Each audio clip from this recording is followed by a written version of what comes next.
ఎలా ఉన్నారు అందరూ? బాగున్నారా? ఈరోజు నేను ఒక కుకింగ్ వీడియోతో మీ ముందుకు వచ్చానండి. అదేంటంటే మొహరం స్పెషల్ కాబూలీ బిర్యానీ. సో దీనికి కావాల్సిన పదార్థాలు ఏంటో చూసేద్దామా? సో నేను ఒక 3 కప్స్ రైస్ తీసుకున్నానండి. మీరు బాస్మతి రైస్ అయినా తీసుకోవచ్చు, నార్మల్ రైస్ అయినా తీసుకోవచ్చు. అండ్ 1 కప్ కర్డ్ పెరుగు, dhania powder, red chilli powder, salt and soak చేసిన చనా దాల్ పచ్చెనపప్పు నానబెట్టుకున్నామండి. అండ్ నెక్స్ట్ కొత్తిమీర, కొరియాండర్ అండ్ 2 టమాటోస్ చాప్డ్ అనమాట. అండ్ నెక్స్ట్ తాలింపుకి మనకు కావాల్సింది షాజీరా, యాలక్కాయ్, లవంగా, చెక్క, bay leaf and curry leaves. ఇవన్నీ మనకి తాలింపుకి కావాలండి. సో రెసిపీలోకి వెళ్ళిపోదామా? Let's get started. So first నేను కుక్కర్ పెట్టుకున్నానండి. అందులో నేను ఫస్ట్ గీ వేసుకుంటున్నాను. ఒక 1 టేబుల్ స్పూన్ ఆఫ్ గీ వేస్తున్నాను. అండ్ నెక్స్ట్ ఒక 1 టేబుల్ స్పూన్ ఆయిల్ వేసుకుంటాను అనమాట. బిర్యానీకి ఎప్పుడైనా 2 టైప్స్ ఆఫ్ ఆయిల్ వేసుకుంటే మనకి టేస్టీగా వస్తుంది. So 1 tablespoon oil and 1 tablespoon of ghee వేసుకుంటున్నాను. ఇది మనకి కొంచెం వేడెక్కిన తర్వాత మనం ఏవైతే తాలింపుకి అని చెప్పాను కదా, హోల్ గరం మసాలా, ఇవన్నీ మనం వేసుకొని యాడ్ చేసుకోవాలన్నమాట.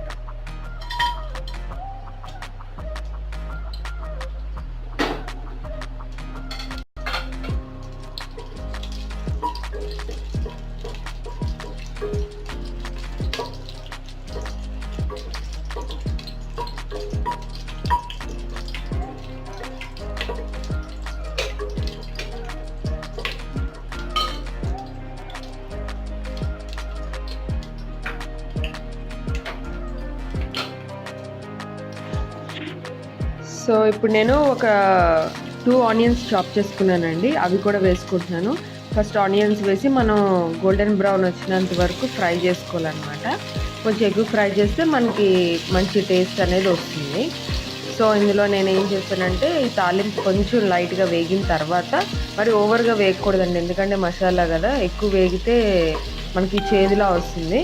లైట్గా వేగిన తర్వాత నేను ఆనియన్స్ వేసుకొని ఫ్రై చేసుకుంటున్నాను అనమాట ఇలా. సో ఆనియన్స్ ఫ్రై అయిపోయిందండి. ఇందులో నేను డ్రై రెడ్ చిల్లీస్ వేసుకుంటున్నాను. మీరు కావాలనుకుంటే గ్రీన్ చిల్లీస్, రెడ్ చిల్లీస్ ఏమైనా వేసుకోవచ్చు. అవి వేసుకున్న తర్వాత నేను ఒక 2 టమాటాస్ చాప్ చేసి కూడా వేసుకొని మగ్గించుకోవాలన్నమాట ఈ టమాటాస్ని బాగా. సో ఇప్పుడు మనకి టమాటాస్ బాగా మగ్గిపోయండి. టమాటాస్ మగ్గిన తర్వాత ఏదైతే శనగపప్పు నానబెట్టుకున్నా అని చెప్పాను కదా, ఆ నానబెట్టుకున్న పప్పు కూడా వేసుకొని మనం కొంచెం ఎక్కువసేపు ఉడికించుకోవాలి. దీన్ని బాయిల్ చేయాలన్నమాట మూత పెట్టుకొని. సో ఇప్పుడు కొంచెం శనగపప్పు అనేది హాఫ్ బాయిల్ అయిన తర్వాత ఇప్పుడు నేను ఏదైతే మనం కర్డ్ తీసుకున్నామో అది వేసేసుకుంటున్నామండి. అది కూడా వేసుకొని ఇంకొంచెం సేపు బాయిల్ చేసుకోవాలి, అంటే మగ్గించుకోవాలన్నమాట. బాగా మగ్గించుకుంటే మనకి పప్పు అనేది సాఫ్ట్గా అయిపోతుంది. చాలా సాఫ్ట్ ఉంటుంది, తిన్నప్పుడు మనకి సాఫ్ట్గా అనిపిస్తుంది, లేదంటే సరిగ్గా ఉడకదు. సో ఈ రెసిపీకి ఇదే టేస్టీ అండి. సో పెరిగేసుకొని బాగా మిక్స్ చేసుకొని మళ్ళీ కొంచెంసేపు మగ్గించుకోవాలి దీన్ని.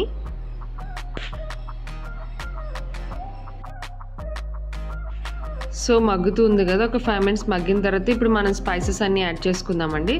ఏవైతే తీసుకున్నామో red chilli powder and salt, ధనియా పౌడర్ అండ్ నెక్స్ట్ ఏవైతే మన స్పైసెస్ అన్నీ తీసుకున్నామో అవన్నీ నేను యాడ్ చేసేస్తున్నాను ఇక్కడ. యాడ్ చేసేసి బాగా మిక్స్ చేసుకొని ఒక్కసారి మనం మళ్ళీ మూత పెట్టుకొని ఉడికించుకుంటే మనకి స్పైసెస్ అన్నీ ఆ పప్పుకి అనేది పడుతుందన్నమాట. అండ్ లాస్ట్లో నేను కొంచెం ఒక 1/2 టేబుల్ స్పూన్ గరం మసాలా కూడా వేసుకున్నాను. దట్ ఈస్ ఆప్షనల్, వేసుకుంటే వేసుకోవచ్చు, మీ ఇష్టం, ఎందుకంటే హోల్ గరం మసాలా వేసాం కదా. సో ఇంకొంచెం మసాలా పౌడర్ ఆ టేస్ట్ కావాలనుకుంటే వేసుకోవచ్చు.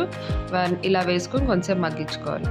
సో మనకంతా పప్పు అంతా బాగా మగ్గిపోయింది కదండి, ఇలా వస్తుంది అనమాట. సో ఇప్పుడు మనం రైస్ యాడ్ చేసుకుంటాం. మామూలు రైస్ అయితే మనం కొంచెం యాడ్ చేసుకొని ఒక 5 మినిట్స్ వరకు వేపుకోవాలండి. బాస్మతి రైస్ అయితే వెంటనే రైస్ వేయగానే వాటర్ వేసేసుకోవచ్చు, కలిపేసుకోవచ్చు. నేను ఇప్పుడు ప్రస్తుతానికి మామూలు రైస్ వేసాను కాబట్టి నేను కొంచెం ఒక 5 మినిట్స్ పాటు దాన్ని డ్రై అయ్యేలాగా కలుపుకుంటాను. ఎక్కువ కలపద్దండి, మళ్ళా రైస్ విరిగిపోతుంది. సో నేను మామూలు రైస్ వేసాను కాబట్టి మామూలుగా ఒక 5 మినిట్స్ వేపుకొని అప్పుడు నేను వాటర్ మిక్స్ చేసుకుంటాను అనమాట ఇందులో. సో నాకు ఇప్పుడు రైస్ కొంచెం వేగిపోయిందండి. వేగిపోయిన తర్వాత నేను వాటర్ యాడ్ చేసుకుంటున్నాను. నేను 3 కప్స్ రైస్కి 6 కప్స్ వాటర్ యాడ్ చేసుకుంటున్నాను అనమాట. సో ఇందులో సాల్ట్ కూడా అడ్జస్ట్ చేసుకోండి. సో నాకు వాటర్ కూడా బాయిలింగ్కి వచ్చేసిందండి. నేను ఇందులో లాస్ట్లో కొరియాండర్, కొత్తిమీర యాడ్ చేసుకుంటున్నాను. సాల్ట్ కూడా అడ్జస్ట్ చేసుకున్నాను. సో అన్నీ అయిపోయాయి కదా. ఇప్పుడు మనం లాస్ట్లో కుక్కర్ మూత పెట్టుకొని విజిల్స్ పెట్టుకుంటామండి. 1 or 2 విజిల్స్ సరిపోతే మీ కుక్కర్ బట్టి. నేనైతే ఒక 2 విజిల్స్ పెట్టి ఆఫ్ చేసేసాను అనమాట.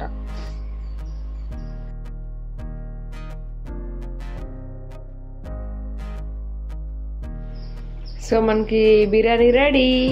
చూసారా ఎంత ఫ్లఫీగా వచ్చిందో. అస్సలు నాకు తీయాలనిపించలేదు, అంత చాలా బాగా వచ్చింది అనమాట. Thanks for watching.